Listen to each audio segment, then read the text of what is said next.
দাজ্জালের নাম তো আপনারা শুনেছেন। ভয়ঙ্কর ডেঞ্জারাস একটা ক্যারেক্টার। পৃথিবীর শুরু থেকে শেষ পর্যন্ত এর চেয়ে বড় ফিতনা আসেনি, আসবেও না। দাজ্জালের ফিতনা। সে তার এক চোখ থাকবে, আরেক চোখ এরকম বন্ধ থাকবে। এখানে লেখা থাকবে কাফারা। কোনোভাবেই তাকে দমানো যাবে না, হত্যা করা যাবে না। আল্লাহ নবী ঈসা আলাইহিস সালাম তাকে হত্যা করবেন। তো যে ব্যক্তি সূরা কাহাফ তেলাওয়াত করবে, সূরা কাহাফের প্রথম 10 আয়াত বিশেষ করে মুখস্থ রাখবে, আল্লাহ তাআলা উসিমা মিন ফিতনাতিদ দাজ্জাল, দাজ্জালের ফিতনা থেকে তাকে বাঁচাবেন। তা আমরা দাজ্জালের ফিতনা থেকে বাঁচতে চাই কি চাই না? আমরা যেন সূরা কাহাফের প্রথম 10 আয়াত মুখস্থ করি। সূরা কাহাফ যেন জুমার দিন আমরা তেলাওয়াত করি। So now the question arises, what is the relationship of Suratul Kahf with Dajjal? দাজ্জালের সাথে সূরা কাহাফের রিলেশনটার কারণ কি? একটা মেকানিজম তো এখানে আছে। এত সূরা থাকে, রাসূল সাল্লাল্লাহু আলাইহি ওয়াসাল্লাম কেন বলেন যে সূরা কাহাফ পড়লে দাজ্জালের ফিতনা থেকে বাঁচবে? কারণটা কি? এর কারণ হচ্ছে দাজ্জাল আমাদেরকে যে সমস্ত জিনিস দিয়ে ফিতনায় ফেলবে, ওই ফিতনাগুলোর সলিউশন আল্লাহ তাআলা সূরা কাহাফের ভিতরে রেখে দিয়েছেন।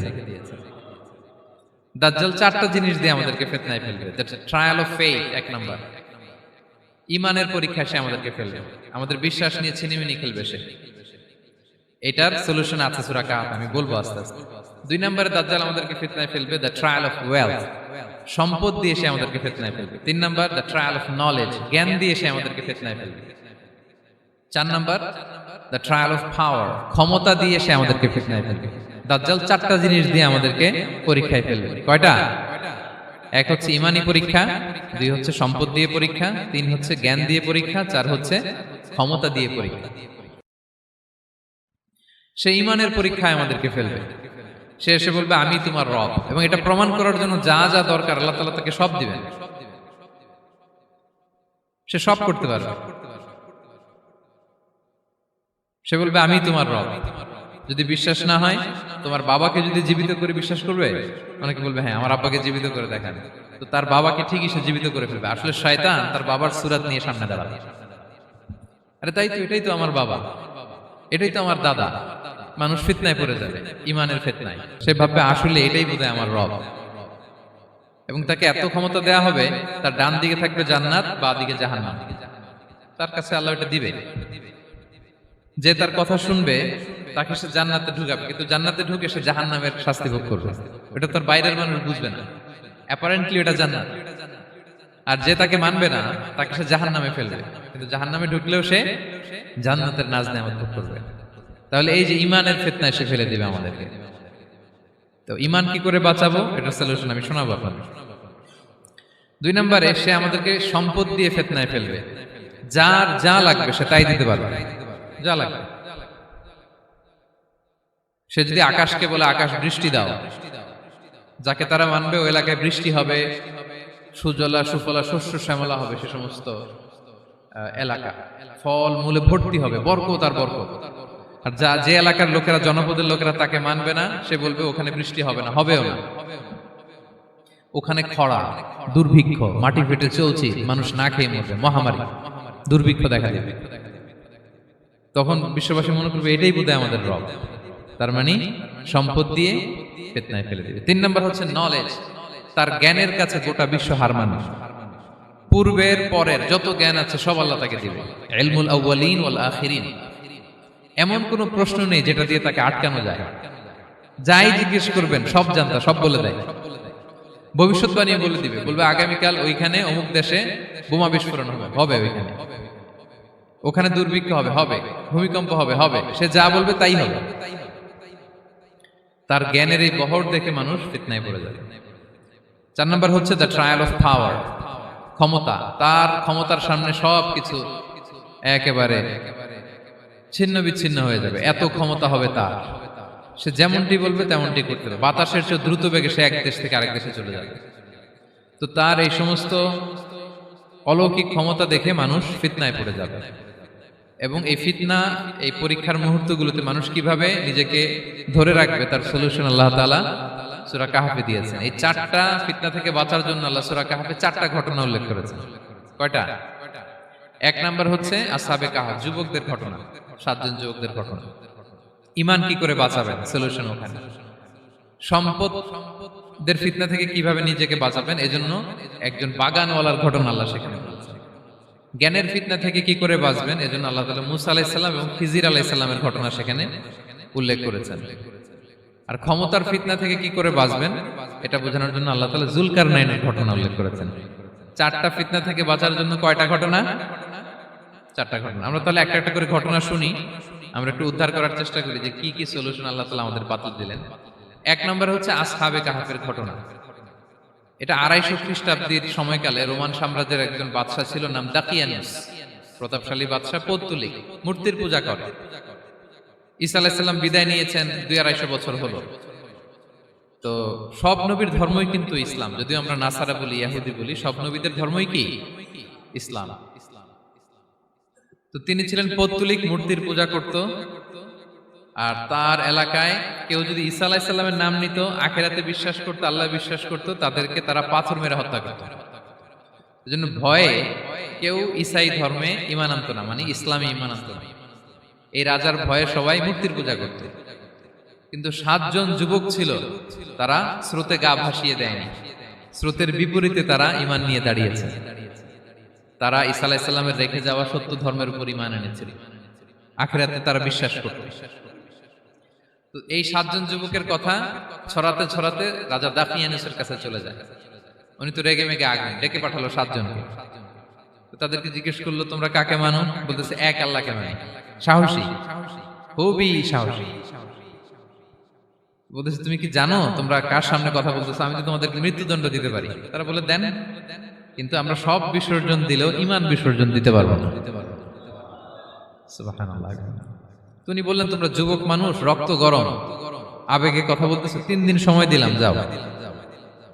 ঈসার নাম ভুলে যাও, আখিরাত ভুলে যাও, আল্লাহর নাম ভুলে যাও। 3 দিন পরে তোমাদেরকে আবার ইন্টারভিউ নেব। ওই দিন যদি একই কথা বলো, পাথর মেরে 7 জনকে দুনিয়া থেকে উড়িয়ে দেব। তারা চলে গেল। এবার 7 বন্ধু মিলে পরামর্শ করতে লাগলো, কি করতে পারি আমরা, এই গুণে ধরা সমাজকে আমরা কিভাবে বাঁচাবো, এই পৌত্তলিকতার ছোবল থেকে এই ইফসিস নগরীকে বাঁচাবো কি করে। নগরীটার নাম ছিল ইফসিস নগরী। বর্তমানে এটা তুরস্কের ইজমির শহরে অবস্থিত। এখনো জায়গাটা প্রত্নতাত্ত্বিকদের ওই ইয়েতে এটা সংরক্ষিত, এখনো টুরিস্টরা যায়। তো তারা বলল, আমরা ঈমান বিসর্জন দিব না, যদি আমরা ওদের কথা মেনে নেই আমরা তো মুশরিক হয়ে গেলাম। চলো আমরা এক কাজ করি, আমরা এলাকা ছেড়ে দিই। এই 7 যুবক আল্লাহর উপর ভরসা করে তারা বাড়ি ঘর আত্মীয় স্বজন সব ছেড়ে দিয়ে, লোকালয় ছেড়ে দূরে একটা পাহাড়ের ভেতরে আশ্রয় নিল। পাহাড়ের ভেতরে একটা গুহা ছিল, এই গুহাকেই আরবিতে বলে আল কাহাফ। কি বলে? এই সূরার নাম কি? সূরাতুল কাহাফ। তো তাদের সাথে সাথে একটা কুকুরও যাচ্ছিল। তারা বারবার তাড়িয়ে দেওয়ার চেষ্টা করতেছিল কুকুরটাকে, যাতে না যায়, কিন্তু কুকুর শুধু কান্না করে তাদের সাথে যাওয়ার জন্য, ঘেউ ঘেউ করতেছিল। এই কুকুরটাকেও সাথে নিল। ভালো মানুষদের সাথে থাকলে কি হয় দেখেন, এই কুকুরের কথা, যেহেতু 7 জন ইমানদারের সাথে একটা কুকুর ছিল, এই কুকুরের কথা আল্লাহ সূরাতুল কাহাফে উল্লেখ করে দিয়েছে। ওয়া কালবুহুম বাসিতুন যিরাআইহি বিল ওয়াসি। তো তারা ভিতরে গেল, যে প্রচন্ড ক্লান্ত, তারা ঘুমিয়ে পড়ল। কি করলো? এই এক ঘুমে আল্লাহ 309 বছর কাটায় দিলেন। কয়শো 9 বছর? 9 বছর ঘুম, সব ঘুম, প্রচন্ড ঘুম, ঘুম যেন আর কাটে না। 309 বছর পরে এরা জাগলো। এখন খুব ক্ষুধা, ঘুমে আর মোর ভাঙতেছে। আর একজন জিজ্ঞেস করতেছে, কি লম্বা সময় ঘুম দিলাম কোথায় আমরা? একজন বলতেছে, হ্যাঁ মনে সারাদিনই ঘুমাইছি আমরা। আরেকজন বলতেছে, না না সারাদিন না, দিনের কিছু অংশ হয়তো ঘুমাইছি। আসলে কয় বছর ঘুমাইছে? 309 বছর। তো এদিকে সভ্যতার তো চেঞ্জ। এখানে ওই দাকিয়ানুস মরে, এর ছেলে মরে, এর নাতি মরে, পুতি মরে, এখন 6ষ্ঠ নম্বর রাজা আসছে। প্রজন্মের পর প্রজন্ম তো শেষ। 309 বছরে কমপক্ষে 4-5টা জেনারেশন চেঞ্জ হবে।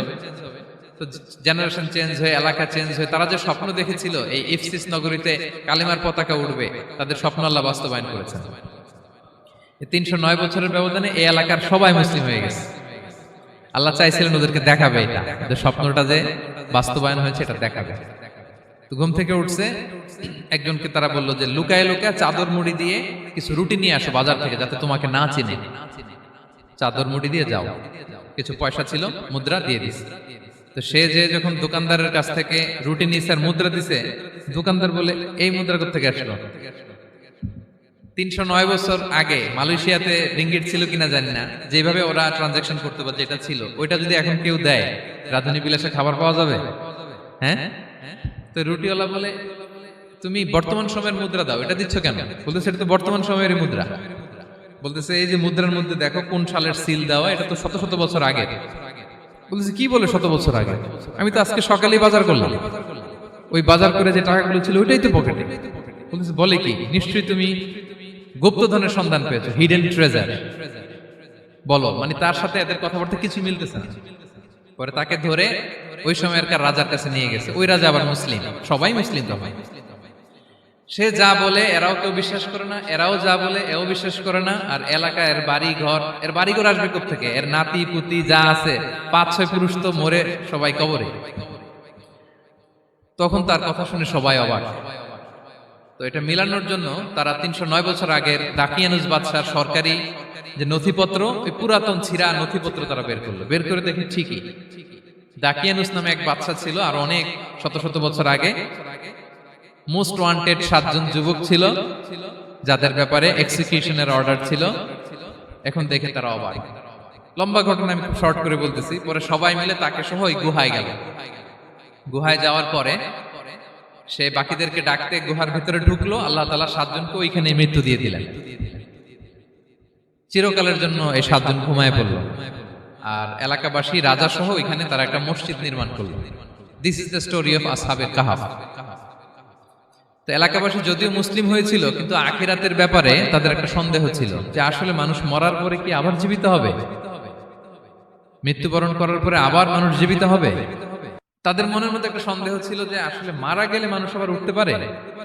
তো তাদের এই সন্দেহ দূর করার জন্য আল্লাহ তাআলা এই 7 জনকে 309 বছর ঘুম পাড়িয়ে আবার জীবিত করলেন। সুবহানাল্লাহ বিহামদিহি।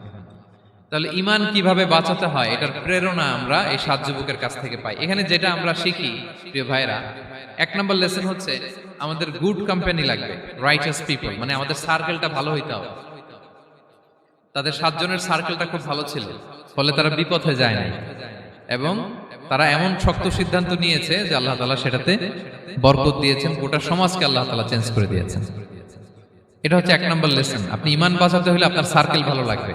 খুঁজবেন যে এলাকায় যাবেন ওখানে নামাজি সার্কেল কারা আছে, ওখানে জ্ঞানী গুণী সার্কেল কারা আছে, ওখানে ভালো কাজ করতে চায়, একে অপরকে সহযোগিতা করে, কল্যাণের পথের যাত্রী কারা আছে খুঁজতে হবে আপনাকে।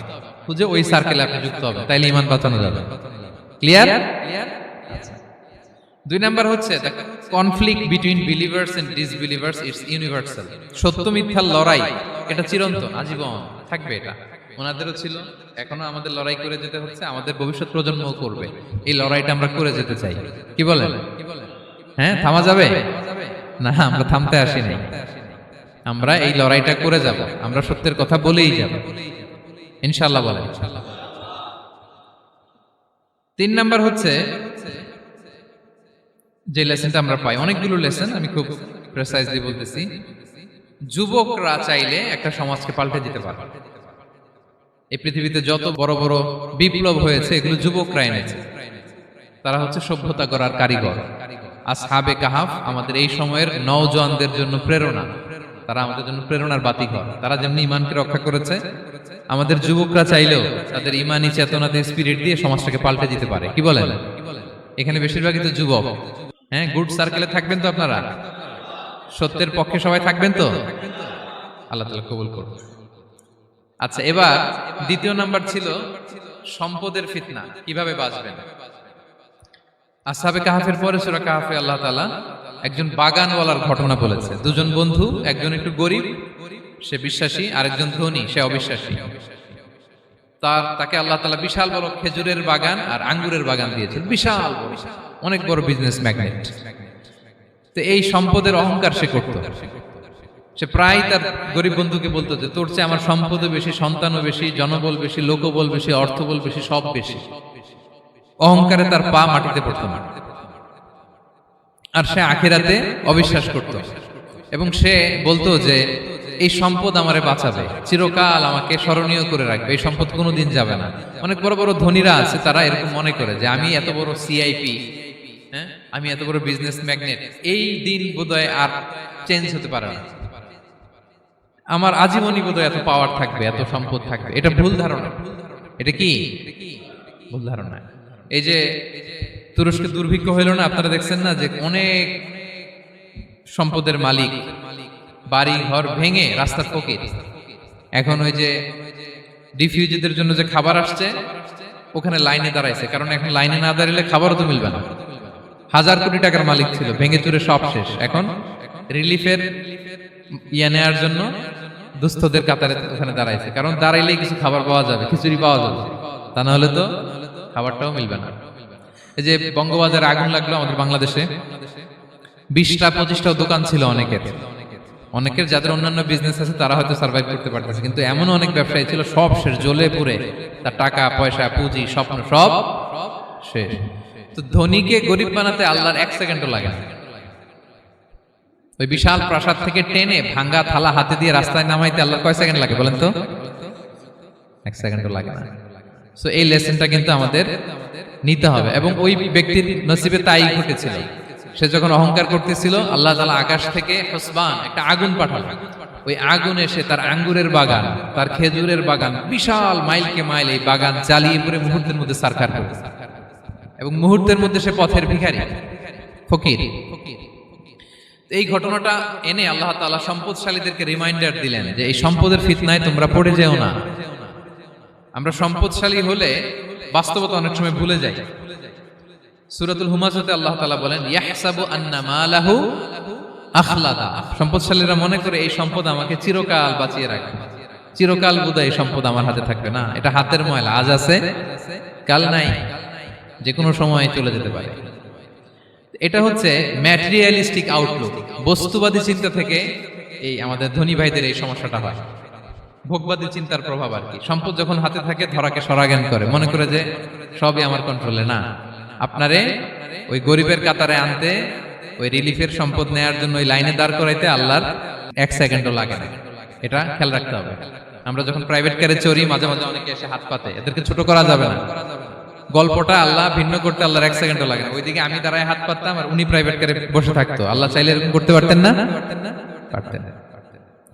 তো এখান থেকে আমাদের জন্য শিক্ষা হচ্ছে সম্পদ এটা ক্ষণস্থায়ী, আজ আছে কাল নাই, এটা ক্ষণস্থায়ী, এটাকে এভারলাস্টিং মনে করা যাবে না। এভারলাস্টিং হচ্ছে আখিরাত। ওয়ালাল আখিরাতু খায়রুল লাকা মিনাল উলা, আখিরাত তোমার জন্য দুনিয়ার চেয়ে শ্রেষ্ঠ। এবং আল্লাহ তাআলা দৃষ্টান্ত একটা দিয়েছেন যে দুনিয়ার জীবনটা হচ্ছে কামা, ওই পানির মতো যেটা আনজালনাহু মিনাস সামা, আকাশ থেকে নাজিল করেছি। ওই পানি ক্ষেতের মধ্যে পড়ে ফসল, ফুল ফসল হয়েছে। এরপরে যখন ফসল কাটা হয় ওই ক্ষেত খামার এগুলো তৃণলতা হয়ে যায়, ভুসির মতো হয়ে যায়, তখন বাতাসের ঝাপটায় একবার এদিকে যায় একবার ওদিকে যায়। অনেক লম্বা উপমা, আমি সংক্ষেপে বললাম। তো শেষ আউটপুটটা হচ্ছে এটা, সম্পদ এটা মুহূর্তেই চলে যেতে পারে। সম্পদ উপার্জন জায়েজ আছে, মুসলিমরা সম্পদ উপার্জন করতে পারবে, কোনো অসুবিধা নাই। আপনি যদি ধনী হন এটা ভালো, ফলে আপনি যাকাত দিতে পারবেন, অসহায় দুস্থদের সহায়তা করতে পারবেন, কন্ট্রিবিউট করতে পারবেন। আপনি সম্পদ হাতের মুঠোয় নেবেন, কন্ট্রোল করবেন, কিন্তু এই দিকে স্থান দিবেন না, দ্যাটস ইট, তাহলেই হবে। আমরা সম্পদ কি করতে পারবো? উপার্জন করতে পারবো, কিন্তু হৃদয়ে স্থান দিতে পারবো না। হৃদয়ে স্থান থাকবে আখিরাতে। এই মাইন্ডসেট যদি আপনি গড়ে তোলেন তাহলে সম্পদের ফিতনা আপনি কখনো পড়বেন না। এই পয়েন্টটা কি ক্লিয়ার সবার? ক্লিয়ার। 3 নাম্বার ফিতনা ছিল কিসের ফিতনা দেখি কে বলতে পারে? প্রথমটা হচ্ছে বিশ্বাস বা ঈমানের ফিতনা, 2 নাম্বার হচ্ছে সম্পদের ফিতনা, 3 নাম্বার জ্ঞানের ফিতনা। জ্ঞানেরও কিন্তু ইলমেরও একটা গরম আছে, যার ইলম আছে তার মধ্যে এই সমস্যাটা কাজ করে। সেটার জন্য আল্লাহ তাআলা মুসা আলাইহিস সালাম, খিজির আলাইহিস সালামের ঘটনা বলেন। আমি খুব সংক্ষেপে বলবো, সময় কম। মুসা আলাইহিস সালাম হচ্ছে বনি ইসরাইলের নবী, আর খিজির আলাইহিস সালাম কেউ বলেছেন নবী, কেউ বলেছেন আল্লাহর ওলি। আসলে আরবিতে ওনার নাম খদির, আমরা বাংলায় বলি খিজির। খদির মানে সবুজ। উনি যে কোনো জায়গায় বসলে ওখানে মরা গাছ লতা পাতা এগুলো সবুজ হয়ে যেত। অনুর্বর এলাকার উপর দিয়ে হেঁটে গেলে ওটা উর্বর হয়ে যেত। তো মুসা আলাইহিস সালাম একবার ওয়াজ করতেছেন এইভাবে বনি ইসরাইলের সামনে। খুতবা দিচ্ছেন, হঠাৎ এক লোক দাঁড়ায় বলে, ইয়া নবী আল্লাহ, মান আ'লামু ফিল আরদ, বর্তমান পৃথিবীতে সবচেয়ে জ্ঞানী কে? মুসা আলাইহিস সালাম বললেন, ফাকালা আনা, আমি। কি বললেন? উনি আসলে ভুল কিছু বলেন নাই, কারণ প্রত্যেক জামানার নবীকেই আল্লাহ তাআলা সবচেয়ে বেশি জ্ঞান দিয়ে পাঠান, কারণ তার কাছে ওহীর জ্ঞান আসে, অদৃশ্যের খবর আসে, ইলমুল গায়ব আসে। কিন্তু এই উত্তরটা আল্লাহ তাআলার পছন্দ হয় না। আল্লাহ তাআলা চাচ্ছিলেন মুসা যদি বলতো আল্লাহ তাআলাই জানে কে জ্ঞানী বা আল্লাহই সবচেয়ে জ্ঞানী, এরকম হলে ভালো হতো। কিন্তু মুসা আলাইহিস সালাম কি বলছে? আমি। এখন প্রশ্ন করলো সবচেয়ে বড় জ্ঞানী কে? উনি কি বললেন? আমি। এই যে আমি এটাতে ঝামেলা আছে। আমি বড়, আমি জানি, আমি সব, দিস ইজ প্রবলেমেটিক। আল্লাহ এটা পছন্দ করলেন না। আল্লাহ তাআলা মুসা আলাইহিস সালামকে বললেন, মুসা তুমি যে বলছো তুমি জ্ঞানী, না তুমি জ্ঞানী না, তোমার চেয়ে বড় জ্ঞানী আছে। মুসা আলাইহিস সালাম বলে, তাই নাকি? আমার চেয়ে বড় জ্ঞানী কে? তো আল্লাহ তাআলা বললেন, ইযহাব ইলা মাজমাইল বাহরাইন, দুই সাগর বা দুই নদীর মিলনস্থলে যাও, ওখানে আমার এক বান্দা আছে তোমার চেয়েও জ্ঞানী। মুসা আলাইহিস সালাম বললেন, তাই নাকি? তো আল্লাহ, আমি কিভাবে চিনি উনি কোথায় থাকে, কিভাবে বুঝবো? আল্লাহ বললেন, একটা বড় মাছ নাও, এটাকে ফ্রাই করো, এটাকে ফ্রাই করে একটা ঝুড়ির ভেতরে নাও, যেখানে এই মাছটা সাগরে ঢুকে যাবে ওখানে আমার বান্দাকে পাবে। তো উনি ওনার সহযোগী ইউশা ইবনে নুনকে নিয়ে হাঁটতে লাগলেন। হাঁটতে হাঁটতে এক জায়গায় ক্লান্ত হয়ে পাথরের পাশে বিশ্রাম নিলেন। ওই পাথর থেকে আবার এক ধরনের পানি বের হয়, এই পানিটারে বলে আবে হায়াতের পানি, মা উল হায়াত, জীবন নদীর পানি। এই পানি কোনো মৃত প্রাণী বা বস্তুর গায়ে লাগলে ওটা জীবিত হয়ে যায়। তো ওনারা পাথরে হেলান দিয়ে বিশ্রাম নিচ্ছিলেন, ওই পানি ওই ফ্রাই করা মাছের গায়ে লাগার সাথে সাথে মাছ জীবিত হয়ে ঝুড়ি থেকে বের হয়ে সাগরে ঢুকে গেছে। ওনারা আর খেয়াল করেন না। এরপর আবার হাঁটতে লাগলেন। হাঁটতে হাঁটতে যখন ক্লান্ত শ্রান্ত, তখন বলে, এই ইউশা, আমাদের ওই মাছ ফ্রাই মাছটা দাও, এখন খাই। ঝুড়ি খুলে দেখে মাছ নাই। মাছ গেল কোথায়? তখন ইউশা বলল, হয়তো আমরা যে পাথরের ওখানে বিশ্রাম নিয়েছিলাম ওখানে আমরা মিসিং, ওখানে হারাই ফেলছি। চলো চলো, আরে ওইদিকে তো যাইতে হবে আমাদের। উনি গেলেন, যে দেখে মাছ যে জীবিত হয়ে বালুর এদিকে নাড়াচাড়া করতে করতে সাগরে ঢুকে গেছে, ওখানে দাগ আছে। মুসা আলাইহিস সালাম ঢুকলেন সুরঙ্গ, ঢুকে দেখে চাদর গায়ে দিয়ে এক লোক শুয়ে আছে। সালাম দিলেন, আসসালামু আলাইকুম। ওই লোক চাদর আর সরায় না, ভিতর থেকে বলতেছে, ওয়ালাইকুম আসসালাম। তো চাদরের ভিতর থেকে উনি বলে, মান আন, তুমি কে? মুসা আলাইহিস সালাম বললেন, আনা মুসা, আমি মুসা। উনি বলেন, মুসা বনি ইসরাইল, বনি ইসরাইলের মুসা? বললেন, হ্যাঁ। কেন এসেছো? এবার চাদর খুললেন, বলতেছে, আপনার কাছ থেকে কিছু শিখতে আসছি। আল্লাহ বলছে, আপনি নাকি সবচেয়ে বড় জ্ঞানী। আমি ভুল করে বলে ফেলছিলাম আমি, আল্লাহ বলছেন যে আপনি নাকি জ্ঞানী। বলতেছে, না, তুমি আমার জ্ঞান নিতে পারবে না, ওই ধৈর্য শক্তি তোমার নাই। মুসা আলাইহিস সালাম বললেন যে, আপনি যে কোনো শর্তে আমাকে একটু রাখেন কয়েকদিন, আপনার সাথে আমি রাজি। বললেন, না, তুমি পারবে না। মুসা আলাইহিস সালাম জোর করতে লাগলেন। অবশেষে খিদির আলাইহিস সালাম রাজি হলেন। বললেন, শর্ত হচ্ছে আমি যাই করি আর না করি আমাকে কোনো প্রশ্ন করা যাবে না। মুসা আলাইহিস সালাম বললেন, ওকে। সফর শুরু হলো। সামনে নদী, এক লোক তাদের নৌকা দিয়ে নদী পার করাই দিল। নদী পারাপারের পর খিজির আলাইহিস সালাম লাঠি দিয়ে নৌকার তলাটা ছিদ্র করে দিলেন। মুসা আলাইহিস সালাম বললেন, ইন্না লিল্লাহি, এটা আপনি কি করলেন? ওরা আমাদেরকে নদী পার করে দিল, আর যে ভাড়াটা আসছিল এটাও নিল না, আমাদেরকে সম্মান দেখলো, আপনি নৌকা ছিদ্র করে দিলেন। খিজির আলাইহিস সালাম বলছে, এই যে আমি বলছিলাম না তুমি ধৈর্য ধারণ করতে পারবে না, যাও, তোমার রাস্তায় তুমি, আমার রাস্তায় আমি। মুসা আলাইহিস সালাম আবার ক্ষমা চাচ্ছেন যে আপনি আমার ক্ষমা করেন, আমি তো ভুলে গেছি, আর প্রশ্ন করবেন না। চলতে লাগলেন। হঠাৎ বাচ্চারা খেলতেছে, এক বাচ্চাকে ধরে হত্যা করলেন খিজির আলাইহিস সালাম। এবার তো মুসা আলাইহিস সালাম রেগে গেছে, আপনি করলেনটা কি? একটা নিষ্পাপ ফুলের মতো শিশুকে হত্যা করলেন। খিজির আলাইহিস সালাম বলে, এই যে আমি জানতাম যে তুমি ধৈর্য ধারণ করতে পারবে না, তোমার রাস্তা এক, আমার রাস্তা এক, যাও।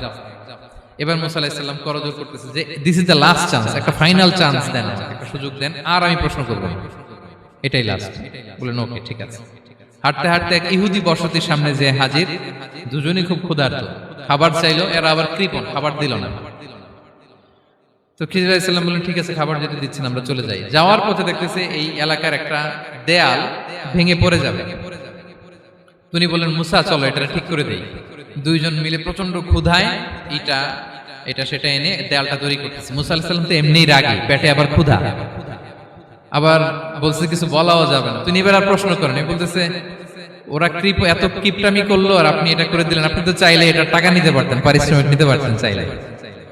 এই কথা বলার পর খিজির আলাইহিস সালাম বললেন, হাযা ফিরাকু বাইনি ওয়া বাইনি, এখানেই তোমার আর আমার সেপারেশন, আর সামনে আগানো যাবে না, তোমার কোনো ধৈর্যই নাই। তো এতটুকু তোমাকে আমি বলি যে আমি একটাও আল্লাহর আদেশ ছাড়া করি নাই, আল্লাহর আদেশে আমি করেছি। কি? এক নম্বর হচ্ছে ওই যে আমাদের ভাড়া নিতে চাইলো না, আমাদেরকে পার করে দিল, নৌকাটা ছিদ্র করেছি কারণ এই এলাকায় একজন জালিম বাদশা আছে, সে নৌকা পেলেই গরিব মাঝিদের নৌকা সিজ করে নিয়ে যায়। তো এটাকে যখন তলায় ছিদ্র করে দিছি, এই রাজার লোকেরা এসে দেখবে যে এটা তলা ছিদ্র, তো পানি ঢুকতেছে, এটা আর নিবে না, ওরা পরে সামহাও এটা রিপেয়ার করে চালাইতে পারবে। মুসা আলাইহিস সালাম বলে সুবহানাল্লাহ, তাই তো, এটা তো আমি বুঝতে পারি নাই। আর ওই ছোট শিশুটাকে হত্যা করছি, ও অনেক বড় জালিম হবে এলাকা, তার ফিতনায় এলাকাবাসী তটস্থ থাকবে, সে তার মা বাবাকেও জাহান্নামে নেবে। এজন্য আল্লাহ তাআলা আদেশ দিয়েছেন আমাকে, আল্লাহর আদেশে আমি তাকে হত্যা করেছি। মুসা আলাইহিস সালাম বললেন তাই তো, এটা তো অনেক ভালো কাজ করছেন। তাইলে তো বলতেছে তাহলে ওইটা বলেন, খাবারও দিল না, এত কৃপণ, এদের দেয়াল কেন ঠিক করতে গেলেন আপনি? তখন তিনি বললেন যে আসলে এটা একটা ইয়াতিমদের ঘর ছিল, দুইটা ইয়াতিম শিশু, তাদের বাবা মা খুব ভালো ছিল, আর এই দেয়ালের নিচে আছে গুপ্তধন, এই দেয়ালটা পড়ে যাবে, এই গুপ্তধন তারা ছোট মানুষ নিতে পারবে না, এলাকাবাসী তাদেরকে বঞ্চিত করে নিয়ে যাবে। আমি দেয়াল গড়ে দিলাম যাতে করে তারা যখন প্রাপ্তবয়স্ক হয় নিজেদের সম্পদ নিজেরা বুঝে নিতে পারে। সুবহানাল্লাহ বিহামদি। মুসা আলাইহিস সালাম বলে তাই তো, এগুলো তো আমি বুঝতে পারি নাই। তো এই ছিল খুব সংক্ষিপ্ত পরিসরে মুসা আলাইহিস সালাম খিজির আলাইহিস সালামের ঘটনা। তো রাসূল সাল্লাল্লাহু আলাইহি ওয়াসাল্লাম বুখারীতে একটা চমৎকার কথা বলেছেন, তিনি বলেছিলেন ওয়াদিদনা আন্না মুসা সাবার হাত্তা ইউকাসা আলাইনা মিন আমরিহিমা। রাসূল সাল্লাল্লাহু আলাইহি ওয়াসাল্লাম বলেছিলেন ইস, আমার ভাই মুসা যদি আরেকটু ধৈর্য ধরতো তাহলে আরো কিছু অজানা তথ্য আমরা জানতে পারতাম। এখান থেকে, এই ঘটনা থেকে আমরা কি শিখলাম? প্রথম যেটা আমরা শিখলাম, জ্ঞান নিয়ে বড়াই করতে নেই, ঠিক কিনা? জানার কোনো শেষ নেই, জাননেওয়ালার উপরও জাননেওয়ালা আছে, জ্ঞানীর উপরও জ্ঞানী আছে। আপনি কিছু জেনেই মনে করবেন না আমি সব জানি, আপনার চাইতেও বেশি জ্ঞানী অনেকে আছে। অনেক সময় বক্তার চাইতেও শ্রোতারা অনেক জ্ঞানী। হয়তো এখানে এমন অনেক জ্ঞানী লোক আছে যার ধারে কাছেও আমরা কেউ নেই, হতে পারে। সো আমি সব জানি, এটা ভুল, এটা শয়তান বলে। এটা কে বলে? শয়তান বলে। আবু নাওয়াস একটা কবিতা লিখেছেন, ওয়াকুল লিমান ইয়াদঈ ফিল ইলমি ফালসাফাতান হাবাসতা শাইআন ওয়া গাবাত আনকা আশিয়াউ। কেউ যদি বলে আমি সব জানি, তুমি তাকে বৃদ্ধাঙ্গুলি দেখিয়ে বলো আপনি কিছুই জানেন না, আপনি অল্প কিছু জেনেছেন, জানার এখনো অনেক বাকি। তাহলে মুসা আলাইহিস সালামের এই ঘটনা জিজ্ঞেস করা হলো কে জ্ঞানী, উনি বললেন আমি জ্ঞানী। এরকম কি আমরা কখনো বলবো? না। সবচাইতে বড় জ্ঞানী কে? ওয়া ফাওকা কুল্লি যী ইলমিন আলিম। সবচাইতে বড় জ্ঞানী আল্লাহ তাআলা। সো জ্ঞান নিয়ে আমরা অহংকার করব না। দুই নম্বর যে শিক্ষাটা আমরা পাই, ওই যে নৌকা দিয়ে পারাপার হচ্ছিল, তখন একটা চড়ুই পাখি এসে সাগরের মধ্যে মুখ দিয়েছিল। তো খিজির আলাইহিস সালাম বললেন মুসা, তুমি কি চড়ুই পাখিটা দেখতে পাচ্ছ? হ্যাঁ দেখতে পাচ্ছি। চড়ুই পাখিটা যে সাগরে মুখ দিলে দেখতে পাচ্ছ? হ্যাঁ দেখতে পাচ্ছি। তখন খিজির আলাইহিস সালাম বললেন চড়ুই পাখিটা সাগরে মুখ দিয়ে পানি খাওয়ার পরে চড়ুই পাখির ঠোঁটে বা চঞ্চুতে যতটুকু পানি লেগে আছে, এই পানিটা হচ্ছে তোমার, আমার এবং মহাবিশ্বের আমাদের সকলের জ্ঞান। আর এই মহাসাগরের সকল পানি হচ্ছে আল্লাহ তাআলার জ্ঞান। আল্লাহ তাআলা বলেছেন ওমা উতিতু মিনাল ইলমি ইল্লা কালিলা।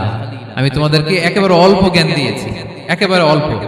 এই রহস্যে ঘেরা এই মহাবিশ্বের অনেক কিছু আমাদের অজানা। প্রিয় ভাইরা, আমরা অনেক কিছু জানি না, আমাদের এই লিমিটেড নলেজে এগুলো ধরে না, তারপর আমরা জ্ঞানের বড়াই করি।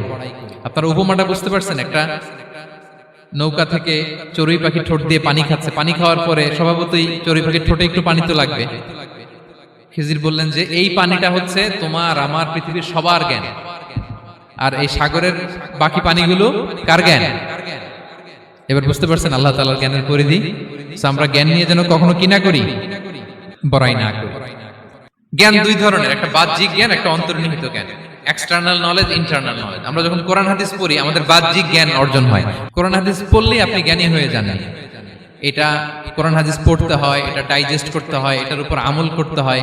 এই জ্ঞান অর্জন শেষে এরপরে আল্লাহর প্রিয় বান্দাদেরকে আল্লাহ অন্তরে ইলমের নূর দেন, ইলহাম দেন। That is the knowledge, that is the pure knowledge. আপনি হাফেজে কোরআন হয়ে ভাবেন না আপনি সব জানেন, আপনি বুখারী মুখস্থ করে ভাবেন না সব জানেন। এই সব জ্ঞান অর্জন করার পরে ইলমের নূর হাসিল হয়, সেটা আল্লাহ সবারে দেয় না। সো এই অন্তর্নিহিত জ্ঞান, দূরদৃষ্টি, farsightedness, that is the pure knowledge. এটার জন্য বছরের পর বছর, যুগের পর যুগ সাধনা করতে হয়। সেটার জন্য এই জ্ঞান অর্জনের জন্য তিনটা জিনিস করতে হয় ইলমের নূর অর্জনের জন্য। কয়টা? এক হচ্ছে বিনয়, দুই হচ্ছে সফর, তিন হচ্ছে সবর। আবার বলি, এক হচ্ছে বিনয়, দুই হচ্ছে সফর, তিন হচ্ছে সবর। আল্লাহ তাআলা আল্লাহর নবীকে তাওরাত দেওয়ার পরেও আরো ট্রেনিং সেশন করাইছেন খিজির আলাইহিস সালামের কাছে, যে যাও ওনার কাছে গেলে তুমি ছোট হবা, নত হবা। জ্ঞান যদি আমি নিতে চাই আমাকে ছোট হইতে হবে। ধরেন একটা গ্লাস থেকে একটা খালি গ্লাসে পানি ঢালবো, তো যেটাতে নেওয়া হবে এটা উপরে থাকলে হবে? যে গ্লাসটার মধ্যে পানি আছে এটা উপরে থাকবে, ওইটা ব্ল্যাঙ্ক গ্লাসের মধ্যে পড়বে। আপনি নলেজ ইলম নিতে চাইলে আপনাকে নিচে থাকতে হবে, উনি উপরে থাকবেন। আপনার শায়েখ আপনাকে দিবে, আপনার উস্তাজ আপনাকে দিবে, আপনার মুর্শিদ আপনাকে দিবে। বুঝতে পেরেছেন? তাহলে আমাদেরকে হাম্বলনেস লাগবে, শিখতে হইলে হাম্বল হইতে হয়, বিনয়ী হইতে হয়। আচ্ছা, 2 নাম্বার সফর করতে হয়। এটা আল্লাহ মুসা আলাইহিস সালামকে দিয়ে করাইছেন, যাও পিছে পিছে উস্তাদের পিছে পিছে ঘুরো। তো এজন্য সফর করতে হয়। এখন ঘরে বসে অনেক কিছু জানা গেল, উস্তাদের সান্নিধ্য লাগে, সফর করতে হয়। আমাদের ক্লাসিক আলেমরা হাদিস কালেকশনের জন্য শহরকে শহর সফর করতেন। এখনো আমাদের আলেমরা দেওবন্দে যায়, মিশরে যায়, মদিনায় যায়। এখানকার মালয়েশিয়ান স্টুডেন্টরাও দেশে বিদেশে যে নলেজ অর্জন করে। সফর আপনাকে লাগবে। তাহলে বিনয়, সফর, 3 নম্বরে কি সবর। ধৈর্যশীল হইতে হবে। দেখেন মুসা আলাইহিস সালাম বারবার প্রশ্ন করে ফেলতেছেন, বারবার ওয়াদা ভঙ্গ করতেছেন, এরকম করলে হবে না। ধৈর্য লাগবে। ধৈর্যের বলে বলিয়ান হলে তখনই আপনার মধ্যে ইলম আসবে। তাহলে জ্ঞানের ফিতনায় পড়ার আর আমাদের কোনো সম্ভাবনা আছে? আমরা বিনয়ী হব, আমরা জ্ঞান আল্লাহর দিকে ফিরাই দেব, আমরা বলবো উনি সবচেয়ে ভালো জানেন। পারা যাবে তো ইনশাআল্লাহ? আচ্ছা, আমি একেবারে শেষ পর্যায়ে চলে আসছি, 2 মিনিটের মধ্যে শেষ করে দিচ্ছি। 3 নাম্বার ছিল কিসের ফিতনা? 4 নাম্বার ক্ষমতার ফিতনা। এই ফিতনা থেকে বাঁচার জন্য সর্বশেষ আল্লাহ তাআলা যুলকারনাইনের ঘটনা বলেছেন। অনেক বড় বাদশা ছিলেন, পৃথিবীতে 4 জন বাদশা গোটা বিশ্ব শাসন করেছেন। 2 জন কাফির, 2 জন মুমিন। কাফির একজন হচ্ছে নমরুদ, যিনি ইব্রাহিম আলাইহিস সালামকে আগুনে ফেলেছিলেন। আরেকজন হচ্ছে বখতে নাসার, যাকে ইংরেজিতে বলে নেবুচারনেজার দ্য সেকেন্ড, দ্বিতীয় নেবুচারনেজার। তারা কোনো নির্দিষ্ট এরিয়ার বাউন্ডারির বাদশা না, গোটা বিশ্বের বাদশা ছিলেন। এই 2 জন কাফির। আর 2 জন বাদশা ছিলেন গোটা বিশ্বকে শাসন করেছেন, তারা ছিলেন মুমিন। একজন হচ্ছে সুলাইমান আলাইহিস সালাম, আল্লাহর নবী। আরেকজন হচ্ছে যুলকারনাইন, গোটা বিশ্ব শাসন করেছেন, প্রাচ্য থেকে পাশ্চাত্য সব জায়গায় তিনি গিয়েছেন, ইসলামের বাণী প্রচার করেছেন, জালিমদেরকে শায়েস্তা করেছেন। তো এরকম দিক বিদিক তিনি জয় করতেছিলেন। অনেকে যুলকারনাইনকে আলেকজান্ডার দ্য গ্রেটের সাথে গুলিয়ে ফেলে না। ম্যাসিডোনিয়াতে যে আলেকজান্ডার দ্য গ্রেট ছিল, উনি আর যুলকারনাইন এক নন। যুলকারনাইন হচ্ছে আল্লাহ তাআলার প্রিয় একজন বান্দা, অনেক বড় সাহসী বীর পুরুষ ছিলেন, গোটা বিশ্বে ইসলাম প্রচার করেছেন। করতে করতে করতে করতে অনেক বড় ঘটনা, আমি সব শেষের ঘটনাটা বলি। উনি জর্জিয়া, বর্তমান যে জর্জিয়ার তিবলিসি এরিয়া, এখানে এসে একটা এলাকার সন্ধান পেলেন, যারা ওনাকে এসে বলল যে এখানে একটা জঙ্গলি গ্রুপ আছে যাদের নাম ইয়াজুজ মাজুজ, তারা এসে আমাদের উপর হামলা করে। হে যুলকারনাইন, আমরা আপনাকে ট্যাক্স কালেক্ট করে দিচ্ছি, আপনি তাদের মাঝে আর আমাদের মাঝে একটা প্রাচীর তৈরি করে দেন। আপনারা ইয়াজুজ মাজুজের নাম শুনেছেন না? ইংরেজিতে বলে গগ ম্যাগগ। নূহ আলাইহিস সালামের 4 সন্তান ছিল, হাম, সাম, ইয়াফাস, কানাআন।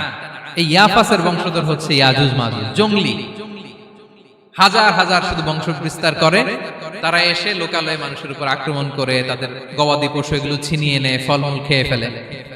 তো যুলকারনাইন বাদশার কাছে যখন বিচার দেওয়া হলো, উনি বললেন ঠিক আছে, তোমাদের ট্যাক্স দেয়া লাগবে না, তোমরা শারীরিক পরিশ্রম করে আমাকে সাহায্য করো। তো উনি বর্তমানে হচ্ছে এক পাশে কৃষ্ণ সাগর, ব্ল্যাক সি, আরেক দিকে কাস্পিয়ান হ্রদ বা কাস্পিয়ান সাগর, এর মাঝখানে 1200 কিলোমিটার লম্বা মাউন্টেন রেঞ্জ, পাহাড়ি এরিয়া। আপনারা গুগলে দেখবেন। এইখানে 2 পাহাড়ের মাঝখানে ফাঁকা জায়গায় তিনি বড় বড় লোহার পাত প্রথিত করলেন, গেড়ে দিলেন। এরপরে তামা, সীসা গালিয়ে বিশাল একটা ওয়াল তৈরি করলেন। এটা যুলকারনাইন উনার বানানো ওয়াল বা ড্যাম, প্রাচীর। এখন আর ইয়াজুজ মাজুজ আসতে পারে না, ওরা আর আসতে পারে না।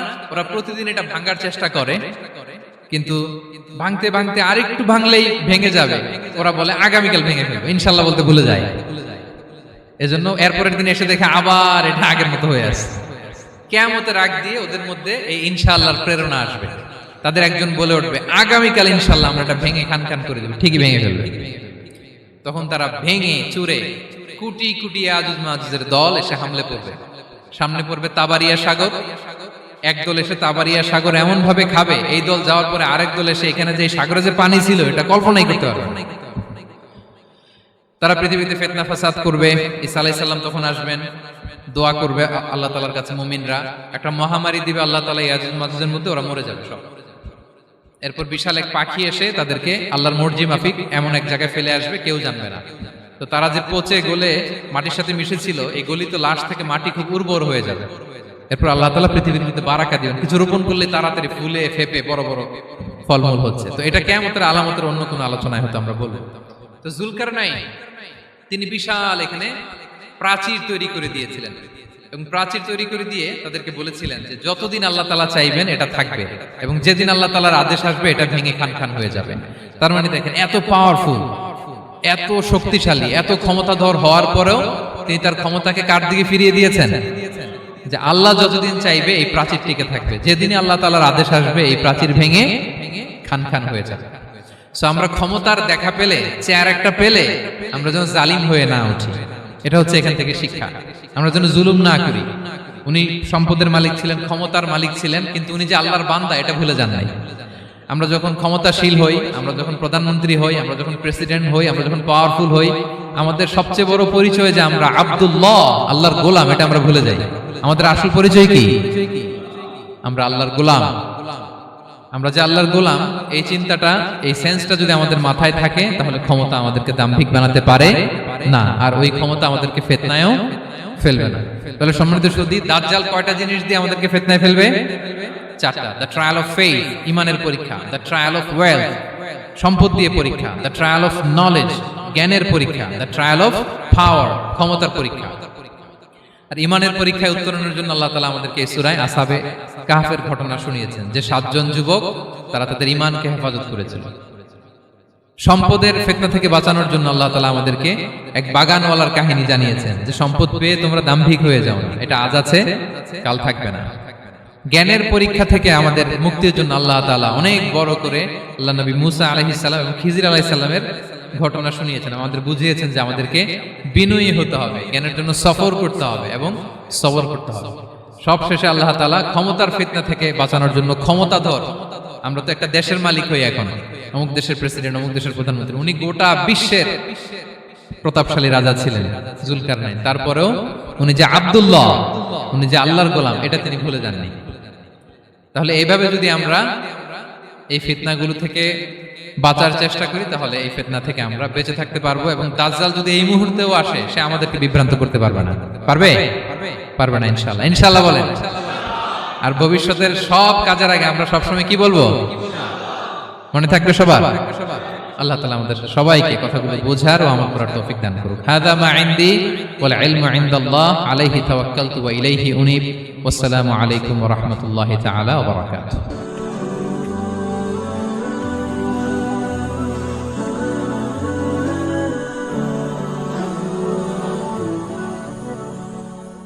আল্লাহু আল্লাহু তুমি জানলে জালালহু, শেষ করা তো যাই না গে তোমার গুণগান।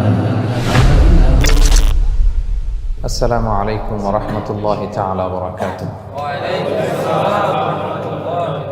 نحمده ونصلي على رسوله الكريم أما بعد فأعوذ بالله من الشيطان الرجيم بسم الله الرحمن الرحيم أم حسبت أن أصحاب الكهف والرقيم كانوا من آياتنا عجبا صدق الله العظيم رب اشرح لي صدري ويسر لي أمري واحلل عقدة من لساني يفقه قولي আল্লাহ রাব্বুল ইজ্জা ওয়াল জালালের দরবারে শুকরিয়া জ্ঞাপন করছি যে আল্লাহ তাআলা আমাদেরকে কোম্পানিগঞ্জ নোয়াখালী অ্যাসোসিয়েশনের উদ্যোগে বরকতের মাস রমাদানুল মুবারাকে ইফতারির পূর্ব মুহূর্তে কিছু দিনই কথা শুনবার জন্য একত্রিত হওয়ার সুযোগ করে দিয়েছেন। আমরা সবাই পড়ে নিচ্ছি কালিমাতুশ শুকর, আলহামদুলিল্লাহ। সম্মানিত শুধু আমি সূরা কাহাফের একটা আয়াত তেলাওয়াত করেছি, এবং আমি ভেবে এসেছি যে সূরা কাহাফ থেকে কিছু কথা আপনাদের সাথে আজকে শেয়ার করব ইনশাআল্লাহ বিইذنিল্লাহ। সূরা কাহাফের যে লেসন গুলো আছে, দ্য কি লেসন্স ফ্রম সূরা আল কাহাফ বা দ্য প্রাইম লেসন্স ফ্রম সূরা আল কাহাফ, এটা আপনাদের সাথে আমি শেয়ার করব ইনশাআল্লাহ বিইذنিল্লাহ।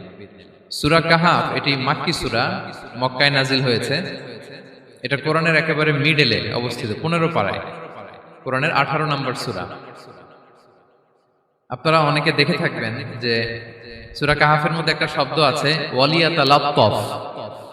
যারা কোরআন পড়েছেন দেখে থাকবেন, না দেখলে আজকে বাসায় যে দেখবেন একটা শব্দ আছে ওয়ালিয়াতালাত্তাফ। দেখবেন কোরআনের মধ্যে এই শব্দটা বোল্ড করা, মোটা কালি দিয়ে লেখা, bold. This is the middle of the holy Quran. এটা কোরআনের একেবারে মাঝখানে এই শব্দটা। এর আগে যত আয়াত তার পরে ঠিক তত আয়াত। সুবহানাল্লাহি বিহামদিহি। This is the middle of the holy Quran, এবং এটা সূরা কাহাফের মধ্যে আছে ওয়ালিয়াতালাত্তাফ শব্দটা আপনারা দেখবেন। এবং এই সূরাটা নবুয়তির ৫ম বৎসরে নাজিল হয়েছিল, আবিসিনিয়াতে হিজরতের পূর্বে। তখন সাহাবীদের উপর, নমুসলিম সাহাবাদের উপর কঠিন অত্যাচার চলতেছিল, ভয়ঙ্কর ধরনের অত্যাচার। তো এই সূরাটা নাজিল করে আল্লাহ তাআলা ওনাদেরকে সান্ত্বনা দিলেন এবং বুঝাতে চাইলেন এই অত্যাচার, এই জুলুমের শিকার শুধু তোমরাই হচ্ছ না, এর আগেও হয়েছে অনেকে। 7 জন যুবক ছিল রোমান সাম্রাজ্যে, তারা তাদের ঈমান বাঁচানোর জন্য এরকম কষ্টের শিকার হয়েছিল, এবং তারা যে স্বপ্ন দেখেছিল সেই স্বপ্ন আল্লাহ তাআলা বাস্তবায়ন করেছেন। তো এই ঘটনাগুলো শুনিয়ে বেসিক্যালি মক্কার যে নও-মুসলিম সাহাবারা তাদেরকে আল্লাহ তাআলা সান্ত্বনা দিচ্ছিলেন যে ফ্রাস্ট্রেটেড হওয়ার কিছু নেই। ওয়ালা তাহিনু ওয়ালা তাহজানু ওয়া আনতুমুল আ'লাউনা ইন কুনতুম মুমিনিন। হতাশ হবে না, চিন্তিত হবে না, বিজয় তোমাদেরই হবে যদি তোমরা মুমিন হও, যদি তোমরা বিশ্বাসী হও, তোমাদের ঈমানের দাবিতে যদি তোমরা সত্যবাদী হও। এই সূরাটা নাজিলের একটা প্রেক্ষাপট আছে। মক্কার কুরাইশরা কোনোভাবেই যখন রাসূল সাল্লাল্লাহু আলাইহি ওয়াসাল্লামকে দমাতে পারছিল না, তখন তারা প্ল্যান করলো যে আমরা মদিনাতে যে মদিনার ইহুদিদের কাছ থেকে কিছু জেনে আসি। কারণ মক্কাবাসীদের নবী, রাসূল, ওহী, আখিরাত এগুলোর ব্যাপারে কোনো ধারণা ছিল না। তো ফলে তারা কুরাইশরা নজর ইবনে হারিস এবং উকবা ইবনে আবি মুঈত এই দুইজনকে পাঠালো, তোমরা মদিনায় যাও, মদিনায় ইহুদিরা থাকে, ইহুদিদের কাছে তাওরাত নাজিল হয়েছিল। They have idea regarding prophets and আখিরাত, আখিরাত কি, নবী কি, এগুলোর আইডিয়া তাদের আছে। তো তাদের দুইজনকে পাঠালো যে তোমরা যে তাদের জিজ্ঞেস করো যে আমাদের জ্ঞাতি ভাইদের মধ্যে থেকে একজন তো নবী দাবি করে, সে কি আসলে নবী কিনা, আমরা কিভাবে বুঝবো?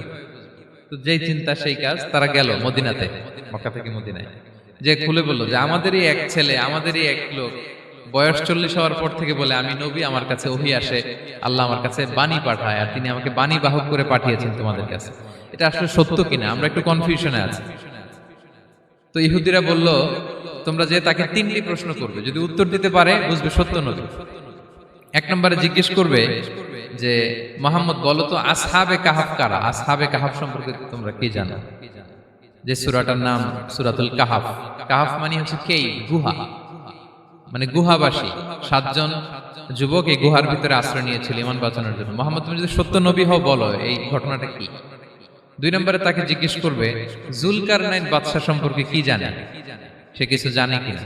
3 নম্বর তাকে জিজ্ঞেস করবে মা হুয়া রূহ, রূহ কি, যে রূহটা দেহে ঢুকলে মানুষ নড়ে চড়ে, প্রাণবন্ত একটা অ্যানিমেশন থাকে, এটা বের হয়ে গেলে সে ডেড বডি, লাশ হয়ে পড়ে থাকে। What is the origin of রূহ, স্পিরিট। এই 3টা প্রশ্নের উত্তর যদি জানে তাহলে আসলেই সে সত্য নবী। তারা এসে জিজ্ঞেস করলো মুহাম্মদ বলো আসহাবে কাহাফ কারা, বলো জুলকারনাইন কে, বলো রূহ কি।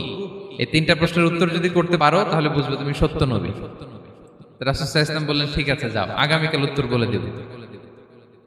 তিনি ইনশাআল্লাহ বলতে ভুলে গেলেন। রাসূল সাল্লাল্লাহু আলাইহি ওয়াসাল্লামের ধারণা ছিল প্রতিদিনই তো জিবরাইল কোরআনের আয়াত নিয়ে আসে, তো তারই ধারাবাহিকতায় আগামীকাল আসবে, আমি জিজ্ঞেস করে নিব এই 3টা প্রশ্নের উত্তর। তারপরের দিন সবাই এসে হাজির, কিন্তু জিবরাইল আলাইহিস সালাম আসেনি। রাসূল সাল্লাল্লাহু আলাইহি ওয়াসাল্লাম একটু বিব্রতকর পরিস্থিতিতে বললেন।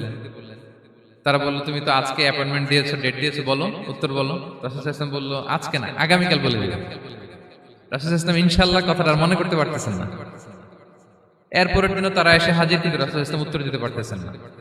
তারপরের দিন এভাবে পিছাচ্ছেন রাসূল সাল্লাল্লাহু আলাইহি ওয়াসাল্লাম, ডেট দিচ্ছেন না। এভাবে 1 দিন 2 দিন 3 দিন না, 15 দিন। কয় দিন? এদিকে তো এই প্রশ্নের উত্তর জানার জন্য এখন 1-2 জন আসে না, দলে বলে কাফিররা আসে। কারণ রাসূল সাল্লাল্লাহু আলাইহি ওয়াসাল্লামকে এখানে অপমান করা যাচ্ছে, ছোট করা যাচ্ছে, হেয় করা যাচ্ছে। তারা এসে হাসাহাসি করে।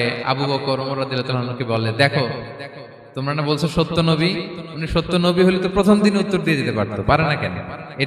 এটা থেকে বোঝা যাচ্ছে তিনি আসলে মিথ্যাবাদী। 15 দিন রাসূল সাল্লাল্লাহু আলাইহি ওয়াসাল্লামের জন্য এত বিব্রতকর পরিস্থিতি আর ছিল না। 15 দিন পর আল্লাহ তাআলা আয়াত নাযিল করলেন, ওয়ালা তাকুলান্না বিশাইইন ইন্নী ফাইলুন যালিকা গাদা ইল্লা আইয়াশা আল্লাহ। অর্থাৎ হে নবী, ভবিষ্যতের কোনো কাজে যখন ওয়াদা দিবেন, কমিটমেন্ট করবেন, আপনি আইয়াশা আল্লাহ মানে ইনশাআল্লাহ বলা ছাড়া কখনো দিবেন না। রাসূল সাল্লাল্লাহু আলাইহি ওয়াসাল্লামকে শিক্ষা দেওয়ার মধ্য দিয়ে বেসিক্যালি আল্লাহ তাআলা গোটা মুসলিম উম্মাহকে শিক্ষা দিলেন, আমাদেরকে শিক্ষা দিলেন, যাতে আমরা ভবিষ্যতের কাজে আগে ইনশাআল্লাহ বলি। তো রাসূল সাল্লাল্লাহু আলাইহি ওয়াসাল্লাম লেসনটা পেলেন, এরপর আল্লাহ তাআলা উত্তর জানিয়ে দিলেন, আম হাসিবতা আন্না আসহাবাল কাহফি ওয়ার রাকিমি কানু মিন আয়াতিনা আজাবা। টানা 2 পৃষ্ঠা উত্তর দিলেন আসহাবুল কাহফ কারা। তাওরাত, জাবুর, ইনজিলে কোথাও এত বিস্তারিত উত্তর নাই আসহাবে কাহফের ব্যাপারে। আল্লাহ তাআলা আল কাহাফ, সূরাতুল কাহাফ নামে গুহাবাসীদের নামে একটা সূরা দিলেন, বিস্তারিত 2 পৃষ্ঠায় বর্ণনা করলেন তারা কারা। কুরাইশরা তো তাআজ্জব বনে গেল, ঘটনা কি, মুহাম্মদের উত্তর কিভাবে জানলো? সে তো কারো কাছে পড়ে নাই, লেখে নাই, এই দেশের বাইরেও কোথাও যায় নাই। দ্বিতীয় প্রশ্ন ছিল যুলকারনাইনকে আল্লাহ আয়াত নাযিল করলেন, ওয়াসআলুনাকা আন যিল কারনাইন কুল সাআতলু আলাইকুম মিনহু যিকরা। টানা আল্লাহ তাআলা প্রায় 1.5 পৃষ্ঠা, 1 পৃষ্ঠারও বেশি যুলকারনাইনের ঘটনা শোনালেন। আর রূহের কথা শোনালেন সূরা আল ইসরাতে, ওয়াসআলুনাকা আনির রূহ কুলির রূহু মিন আমরি রাব্বি ওয়া মা উতীতুম মিনাল ইলমি ইল্লা কালিলা। রূহ এটা আল্লাহর স্পেশাল একটা অর্ডার, আল্লাহর আদেশে এটা ঢুকে আল্লাহর আদেশে বের হয়। এটা কেউ ছুঁতে পারে না, ধরতে পারে না, দেখতে পারে না, এটা আল্লাহর পক্ষ থেকে একটা মিরাকেল। 3টা প্রশ্নের উত্তর যখন আল্লাহ তাআলা দিয়ে দিলেন, রাসূল সাল্লাল্লাহু আলাইহি ওয়াসাল্লাম তাদেরকে সাবলীল ভাষায় শুনিয়ে দিলেন, তারা অবাক হয়ে গেল। এইটা হচ্ছে সূরাতুল কাহাফ নাজিল হওয়ার প্রেক্ষাপট। এরকম একটা সিচুয়েশনে নবুয়তির 5ম বছরে আল্লাহ তাআলা এই সূরাটা নাজিল করেছেন। এই সূরার কিছু ফজিলত আছে। রাসূল সাল্লাল্লাহু আলাইহি ওয়াসাল্লাম জুমার দিনে এই সূরাটা আমাদেরকে তেলাওয়াত করতে বলেছেন। আপনারা তেলাওয়াত করেন তো? সূরা কাহাফ যদি জেনে না থাকেন আজকে থেকে করবেন। রাসূল সাল্লাল্লাহু আলাইহি ওয়াসাল্লাম বলেছেন যে জুমার দিনে যে এই সূরা কাহাফ তেলাওয়াত করবে, মান ক্বারা সূরাতাল কাহফি ফি ইয়াউমিল জুমআতি আযা লাহু মিনান নূরি মা বাইনাল জুমআতাইন। 2 জুমার মাঝখানে আল্লাহ তাআলা এই জুমার সময়টাকে তার জন্য আলোকিত করে দেয়। কি করে দেয়? আলোকিত করে দেয়। একটা নূর তার জন্য সেট করে, এই নূর তাকে হেদায়েতের পথে অবশিষ্ট রাখে। এটা হচ্ছে একটা। তাহলে জুমার দিন আমরা সূরা কাহাফ তেলাওয়াত করব মনে করি, এটা সুন্নাহ। জুমার দিনের সুন্নাহগুলোর মধ্যে থেকে একটা সুন্নাহ হচ্ছে সূরা কাহাফ তেলাওয়াত করা। আবার আরেকটা হাদিসে রাসূল সাল্লাল্লাহু আলাইহি ওয়াসাল্লাম বলেছেন, মান হাফিযা 10 আয়াতিন মিন আউয়ালি সূরাতিল কাহফি উসিমা মিন ফিতনাতিদ দাজ্জাল। যে ব্যক্তি সূরা কাহাফের প্রথম 10 আয়াত মুখস্থ করবে সে দাজ্জালের ফিতনা থেকে মুক্তি পাবে।